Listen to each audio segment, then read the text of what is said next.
The wait is over. What started as the next step in Zain Bando's sports media journey has officially evolved. We are live on the Empty the Bench Network. This is the home for unfiltered, unapologetic takes on combat sports, college athletics, and everything else in between. Welcome to Bando's Breakdowns, the show where the wheelchair is just a footnote and the sports takes are unmissable. And now, here's your host, Zain Bando.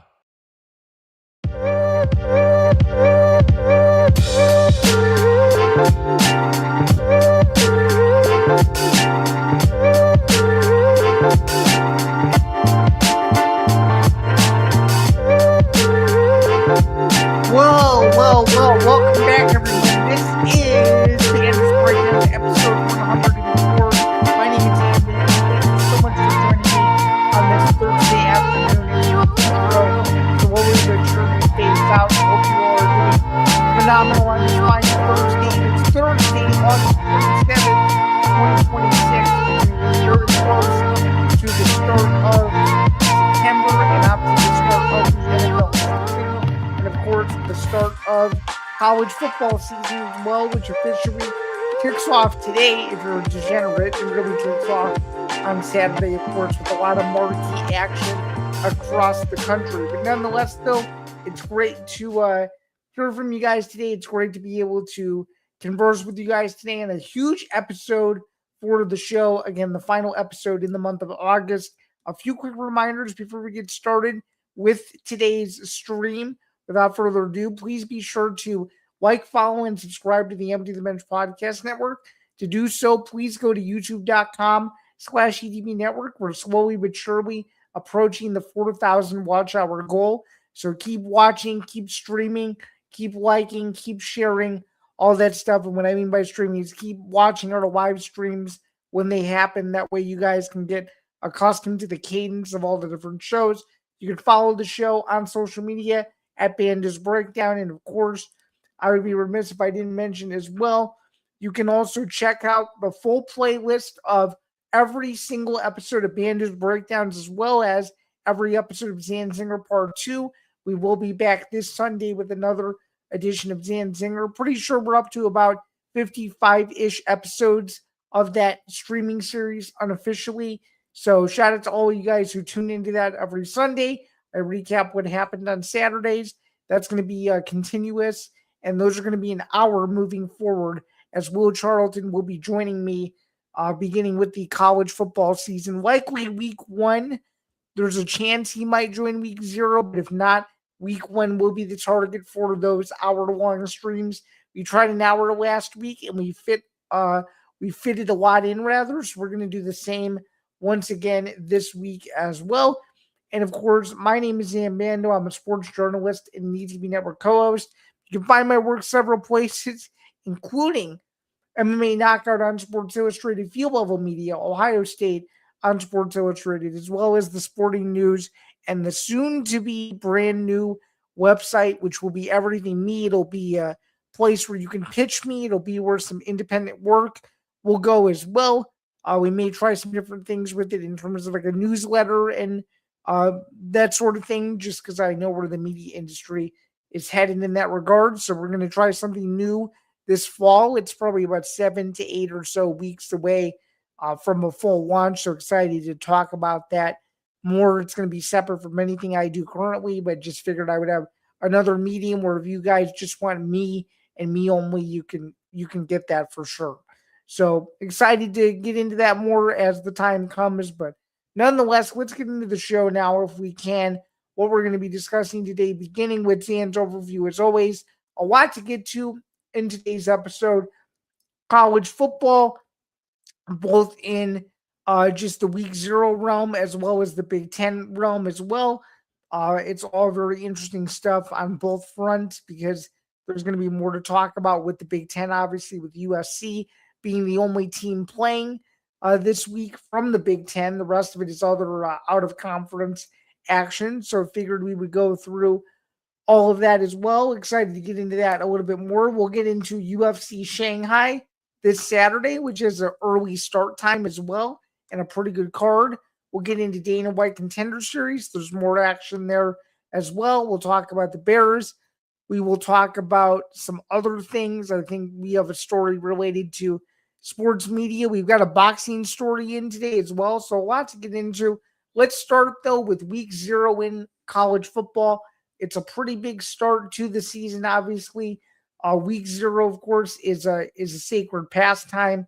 A lot of people wait all year to check out week 0, what's to come of it, some of the matchups. So let's get into the big storylines going into this week as well. We'll go over some of the games. And in fact, if you want picks and predictions from those, you can check out the newest edition of Forever Power 5 with myself and James Myers. It was the first episode of season 3, dropped late last night as a live stream as well. He's the new co-host of Forever Power 5.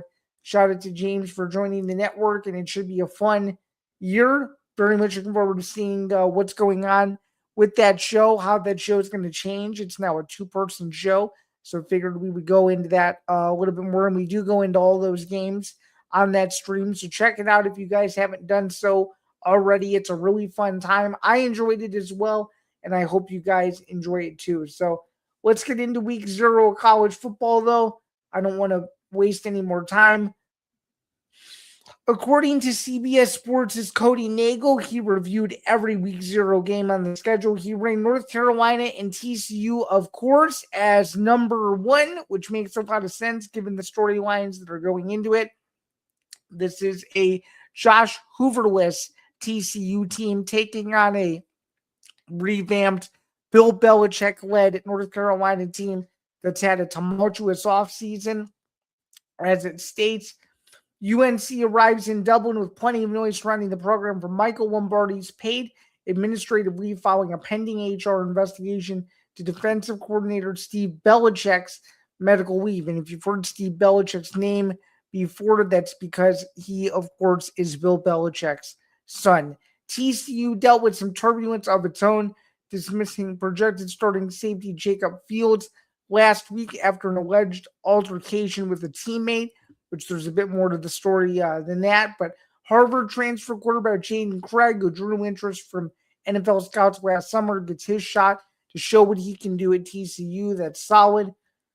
It should make for a pretty interesting kickoff. I like TCU to cover this number. I think there's too much baggage around North Carolina for me to justify picking them at the moment.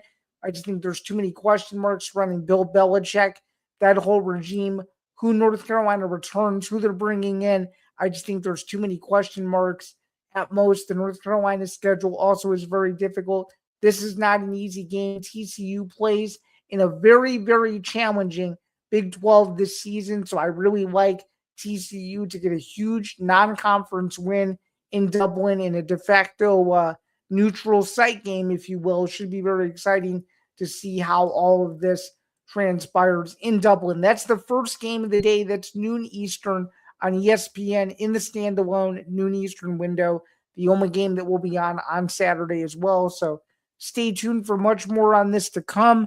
You actually will see this game picked on Bando's Blitz, which comes out Saturday morning. So stay tuned for more. I'll give my final pick. But right now, as of Thursday afternoon, love TCU to cover this number as well. It's kind of a decently sized number. Let's take a look at that number really, really quick before we continue on here, because I want to make sure that it hasn't changed since last night. And I believe it hasn't, but we'll go in and we'll check right now.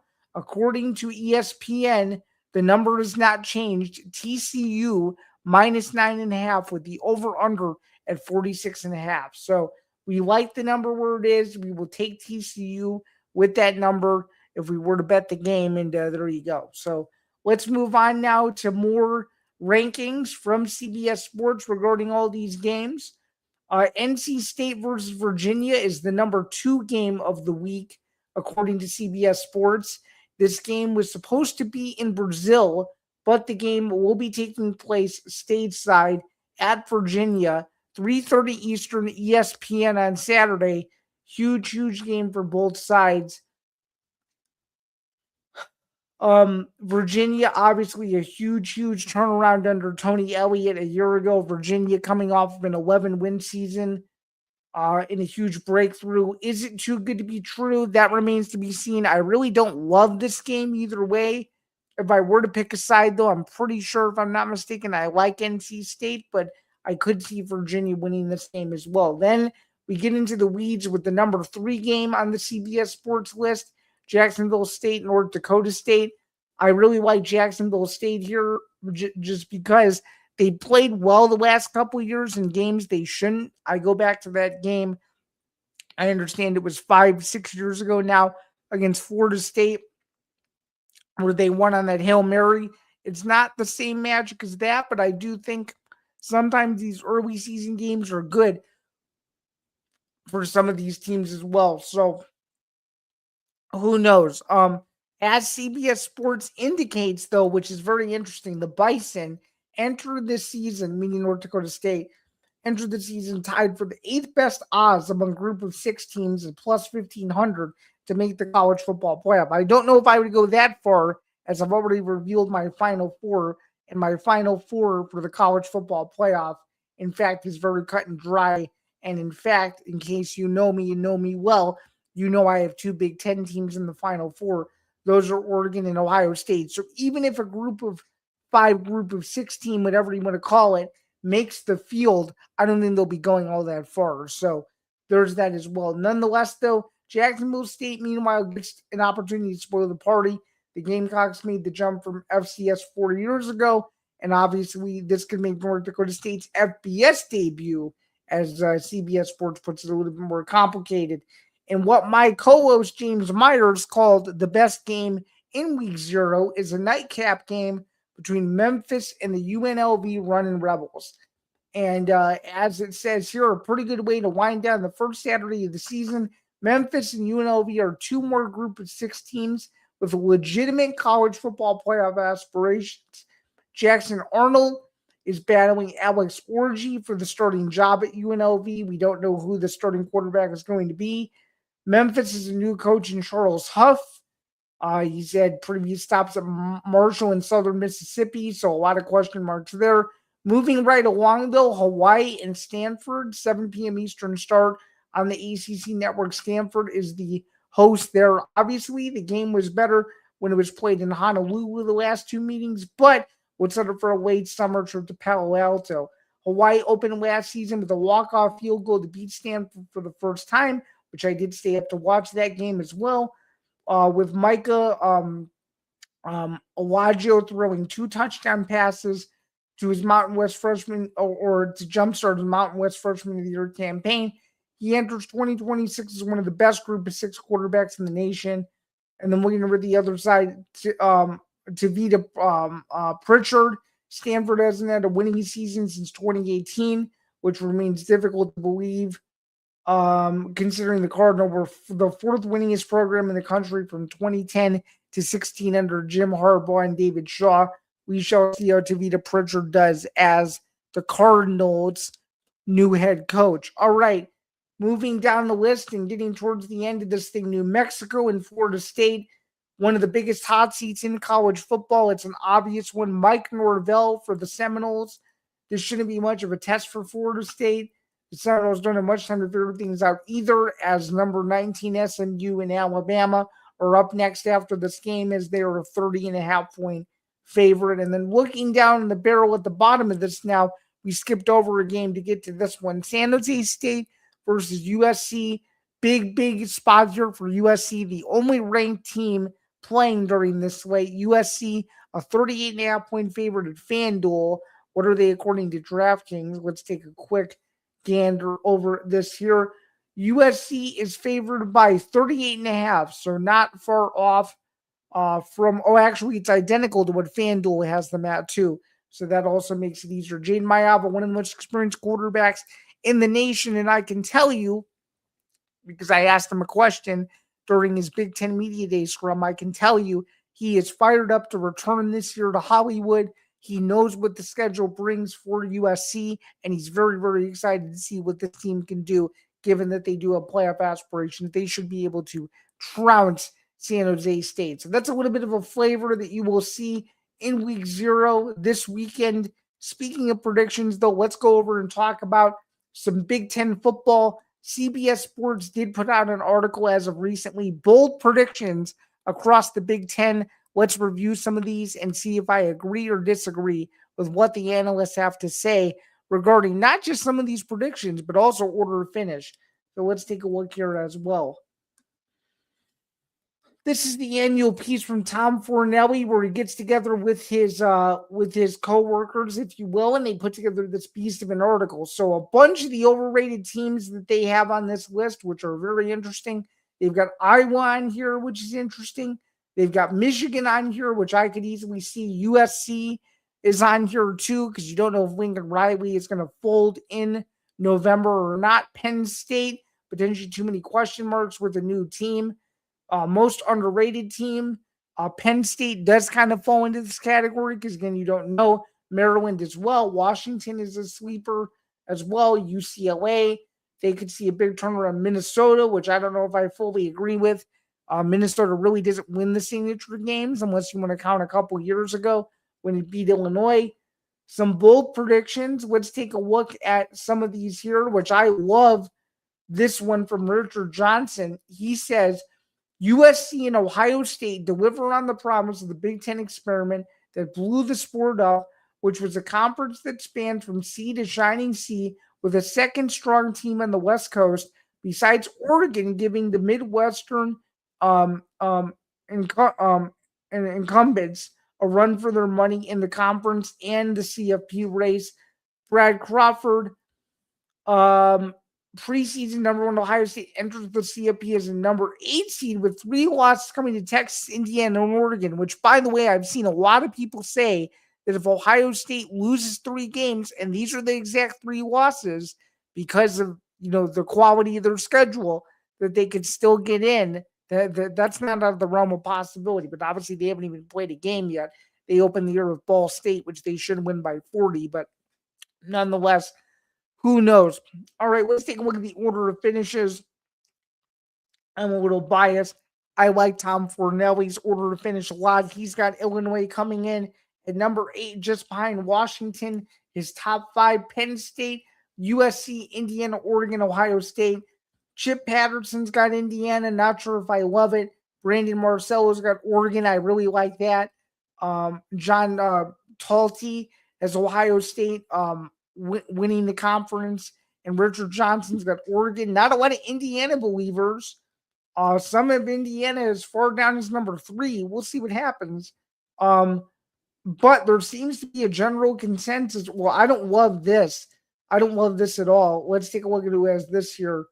Brandon Marcello really underestimating Illinois. I don't love Illinois where he has them at 13. I don't think there's as huge of a fall off as what people might be predicting from this Illinois team, even though there are some question marks given that they lost so many pieces. That's another story for another day. I've already given you my record prediction for my alma mater, but nonetheless, this article is very interesting. It's a PP article.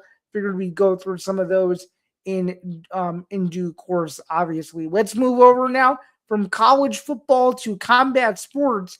Dana White Contender Series Week 3 is in the books, and it was a massive, massive night for the Contender Series. A lot of exciting prospects added to the roster. They're now up to 15 signed fighters, including the craziest one, Alex Abadaka, winning the biggest upset in not just Dana White Contender Series history, but in UFC history, beating UFC heavyweight legacy, if you will, in Frank Mir's daughter, Bella Mir, by decision in a huge, huge upset, using her wrestling elbows and pace to stifle Mir and give her first MMA loss, one of the biggest upsets I have ever seen in my life.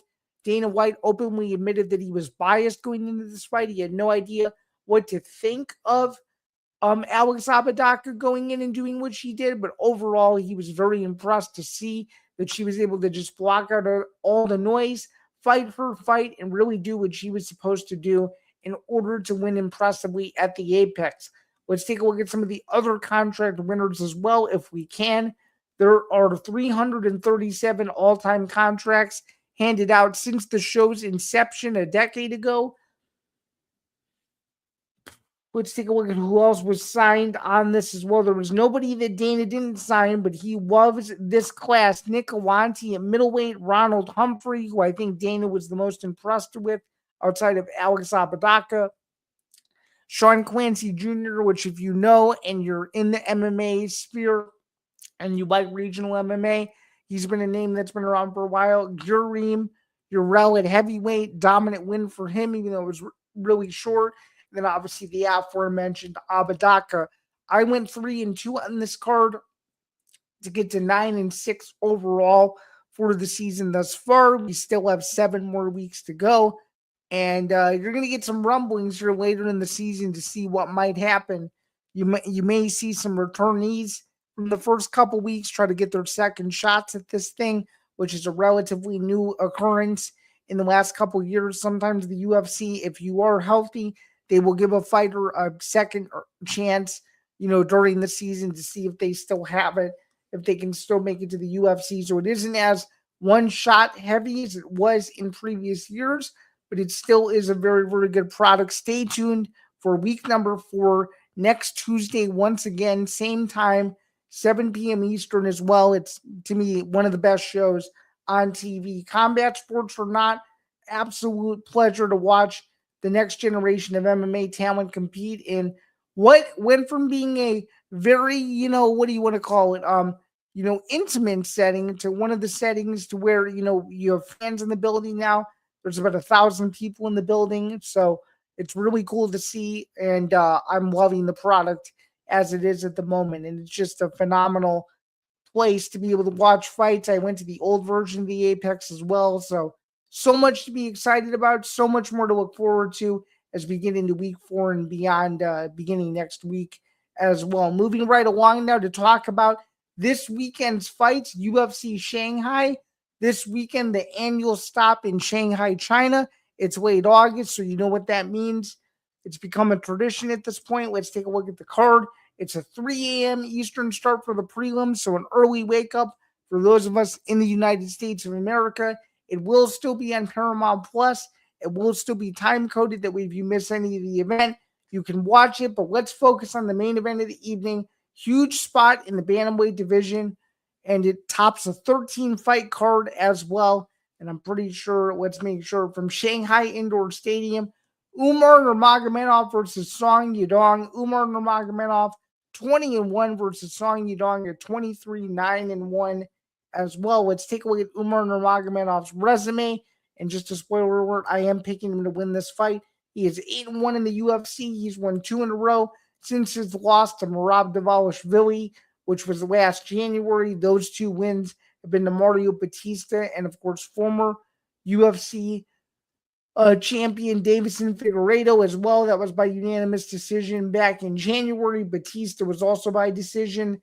You have to go all the way back to January of 2023 to find Nurmagomedov's last finish as he knocked out Hani Barcelos in the first round at 440 with a left hook. So it's been a while. He will use his wrestling to neutralize Song Yadong, but Song Yadong's pace is awesome.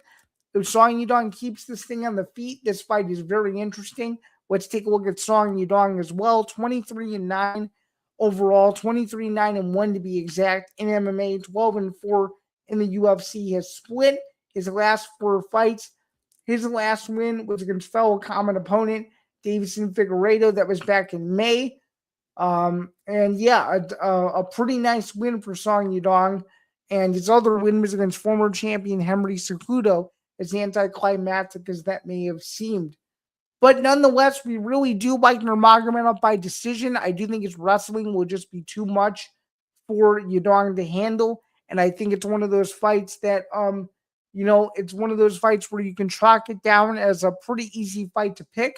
Although, again, if Song Yadong makes it interesting, keeps it on the feet, and stuffs a bunch of Nurmagomedov takedowns, you could get a pretty interesting upset. So you might as well check it out, see what happens. Again, early start, but by the time the main event starts, it'll be nice and early in the morning, so you'll still be able to watch everything that transpires, at least throughout the night.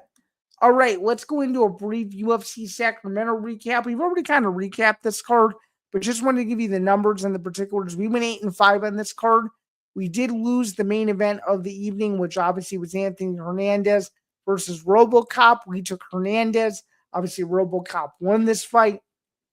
So there's that. And we are 14-14, on UFC events to this point regarding main events. We're trying to do better in that category, but a huge win for Rodriguez keeps him in the middleweight title picture. And again, we will take another winning record on UFC. Let's hope to keep it going on Saturday.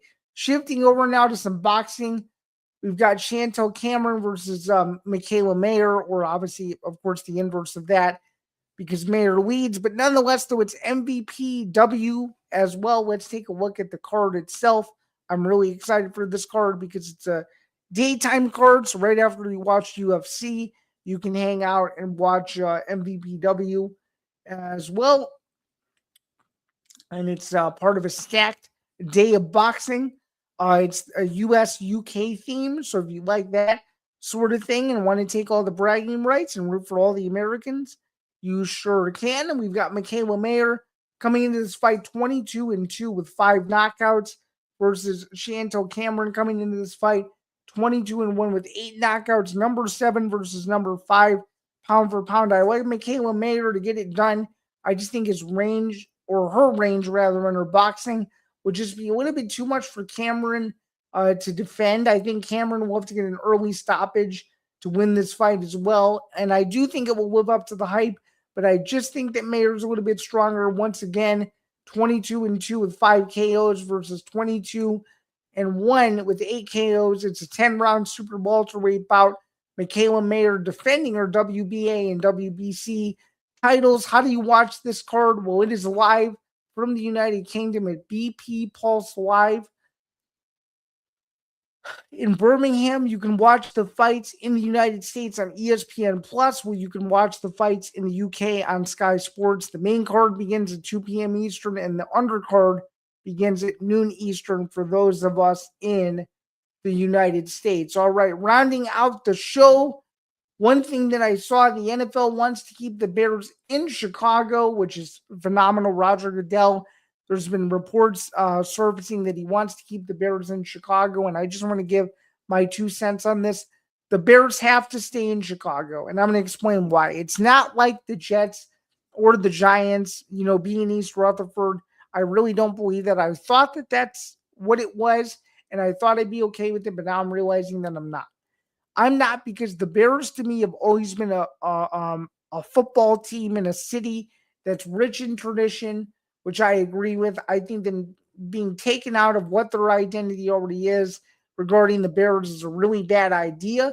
I think it could set some fans off. I think it ruins the season ticket holder experience. The season ticket holder experience is partially ruined across the NFL. We actually have a comment in here. And yeah, Christy is right. The Bears are Chicago, quite literally. I do agree with that. So that just furthers my point that if the Bears are Chicago and the fans love the Bears, that's what it should always be. That's what it's always been. And hopefully the NFL can figure this out, because I just don't know if they'll translate in the same way in Indiana as they do in Chicago. I just really don't see it, although it would take 7 or 8 years to really fully finalize this. But we shall see what transpires. I'm excited to see if the NFL can pull through and make this a reality. Final topic, Zain Zinger, Golden Boy Promotions is back. There was a major announcement today about this October 10th Wintrust Arena Championship doubleheader. Let's read the press release that I got earlier today. Huge stuff from Golden Boy. Really excited because Golden Boy has not returned to Chicago in about a year, but it's the first time that they're going to Wintrust Arena in a really long time. So let's take a look at this. We've got Floyd Schofield III and Lucas Body or Batty, I think is how you pronounce it. They will be fighting for the WBA World Lightweight title. Let's take a look at some quotes here, starting with Floyd. There's been enough talk outside the ring, and now I'm ready to let my fist do the talking. I've worked my whole life for an opportunity like this, and I'm just one fight away from accomplishing my dream of becoming a world champion.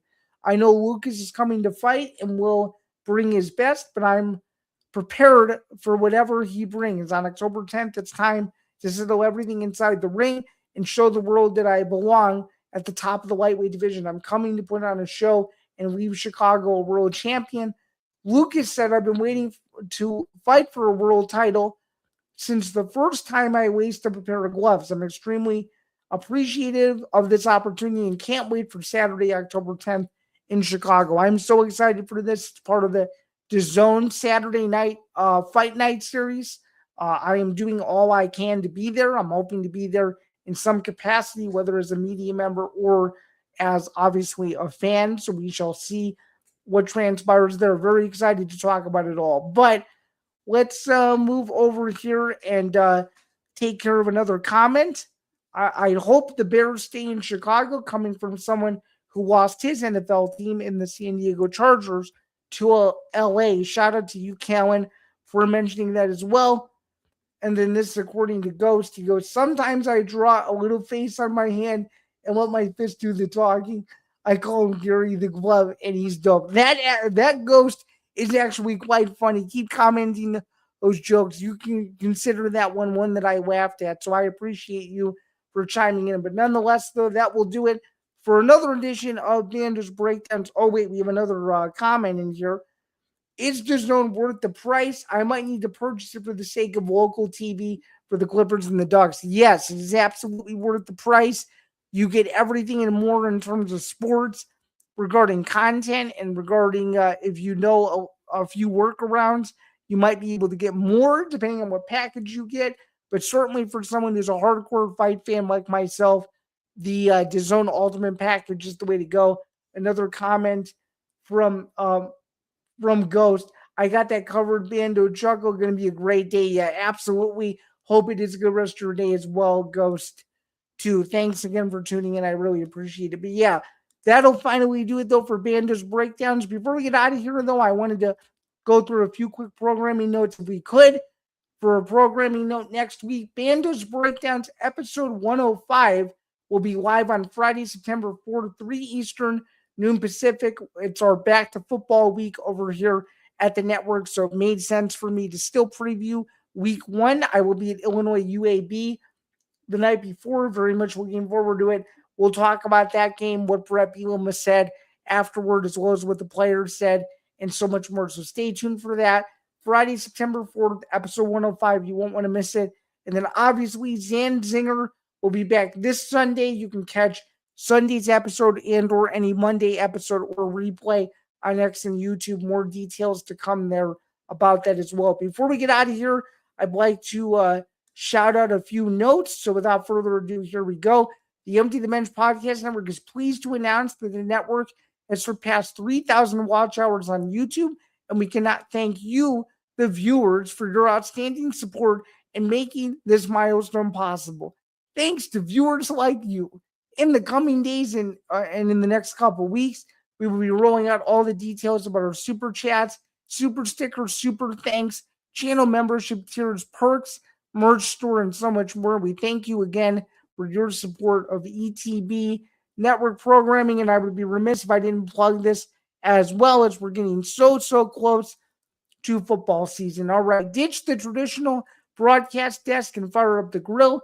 It's time to tailgate, ditch your dad's boring old school pregame show and get walked in with Gridiron Gurus on the ETB network, showing Grant Winsauer, Ben Cruz, and Michael Rapolo every Sunday, noon Eastern, 9 a.m. Pacific, for the ultimate Sunday morning kickoff tailgate. Grant, Ben, and Michael give you everything you need in the final hour before kickoff, last minute fantasy start advice, sharp betting lines, and crucial weather conditions and real-time injury news that can make or break your Sunday slate. And I meant to say make or break, but nonetheless, you get the idea. Don't set your lineups or locks or bets on autopilot. Join the tailgate, get the edge, and win your Sunday. Catch Gridiron Gurus every Sunday, noon Eastern, 9 a.m. Pacific, only on the ETB network. And without further ado, let's take care of a few final reminders alongside network stuff as well. So, Please be sure to like, follow, and subscribe. Follow the show on social media at Bando's Breakdown. Subscribe to the channel today. YouTube.com/ETB Network. Very important that you guys do this as we're slowly but surely approaching 40,000 watch hours, which means more and more goals are on the horizon to potentially come as well. And yes, PBS thanks you 100%, Nick. You are absolutely right. But nonetheless, and continuing with some minor reminders as well.